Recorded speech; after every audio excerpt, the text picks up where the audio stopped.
హైదరాబాద్ లో రహదారుల అభివృద్ధిపై ప్రభుత్వం ఫోకస్ పెట్టింది. ఇప్పటికే పలు ప్రాజెక్టులకు ప్రణాళికలు చేసి పనులు చేపడుతూ ఉండగా తాజాగా ఓల్డ్ సిటీలోని మీర్ ఆలం చెరువుపై కేబుల్ బ్రిడ్జ్ నిర్మించాలని డిసైడ్ అయింది. దుర్గం చెరువు కేబుల్ బ్రిడ్జ్ మోడల్లోనే దీన్ని నిర్మించబోతున్నారు.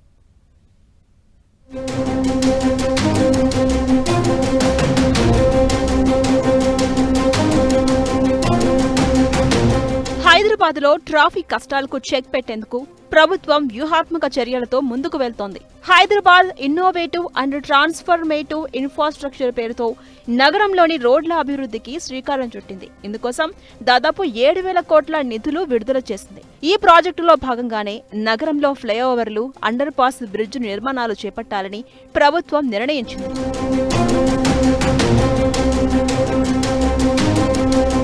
ఇప్పటికే ఓల్డ్ సిటీలో అనేక ప్రాజెక్టులు వేగంగా సాగుతున్నాయి. వాటికి తోడుగా మీర్ ఆలం ట్యాంకుపై ప్రత్యేకంగా కేబుల్ బ్రిడ్జ్ నిర్మాణం చేయాలని సీఎం రేవంత్ రెడ్డి అధికారులను ఆదేశించారు.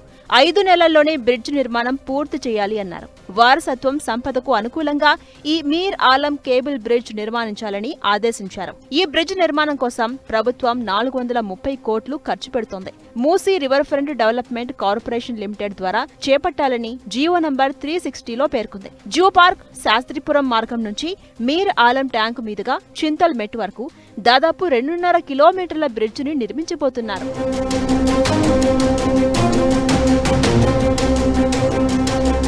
ఓల్డ్ సిటీలో చేపట్టబోయే కేబుల్ బ్రిడ్జ్ ని పర్యాటక అంశంగా చూడాలని ప్రభుత్వం భావిస్తోంది. రోడ్డుకు ఇరువైపులా విశాలమైన ఫుట్ పాత్ నిర్మాణం కూడా చేయబోతున్నారు. మీర్ ఆలం చెరువు ప్రస్తుతం 450 ఎకరాల విస్తీర్ణంలో ఉంది. ఈ కేబుల్ బ్రిడ్జ్ ని పర్యాటకంగా అభివృద్ధి చేస్తే జూ పార్క్ కి వచ్చే సందర్శకులు ఈ మీర్ ఆలం కేబుల్ బ్రిడ్జ్ ని సందర్శిస్తారని అధికారులు భావిస్తున్నారు. ఈ మీర్ ఆలం చెరువుపై తీగల వంతెన నిర్మాణం పూర్తి అయితే స్థానికంగా ట్రాఫిక్ కష్టాలు తగ్గబోతున్నాయి.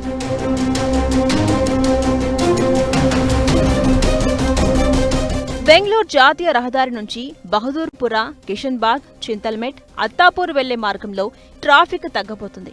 అటు పాత బస్తీలో ఆరంగర్ నుంచి చాంద్రాయన్ గుట్ట, సంతోష్ నగర్, కర్మన్ ఘాట్ వెళ్లే మార్గంలోనూ పలు ఫ్లైఓవర్లు నిర్మాణంలో ఉన్నాయి.